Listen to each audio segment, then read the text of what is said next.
সবার আগে বলি, যারা ভূতে ভয় পাও তারা চাইলে এই ভিডিওটা নাই দেখতে পারো। এই ভিডিওটা আমি অনেক দিন ধরে ভাবছিলাম আপলোড করবো কি করবো না, করবো কি করবো না। তারপরে ভাবলাম যে না, গ্যালারিতে রেখে লাভ নেই, তোমাদের সাথে শেয়ার করি।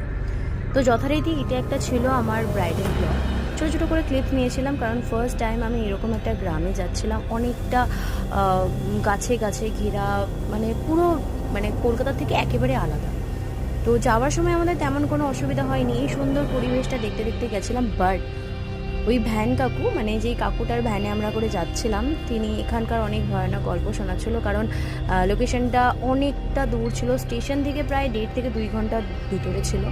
তো অনেকটা কষ্ট করে আমরা গিয়ে পৌঁছালাম। বাট আমি ওখানে গিয়ে খুব খুশি হয়ে গেছিলাম, ওই সমস্ত কথা কিছু মাথায় ছিল না। কারণ এই সমস্ত ভিউ আমি কলকাতায় কোনোদিনও দেখতেই পাই না। পুকুর পাড়, এত সুন্দর নিচ্ছুপ জায়গা। তো এত কিছু দেখতে দেখতে শুনতে শুনতে দুম করে কারেন্ট চলে গেল।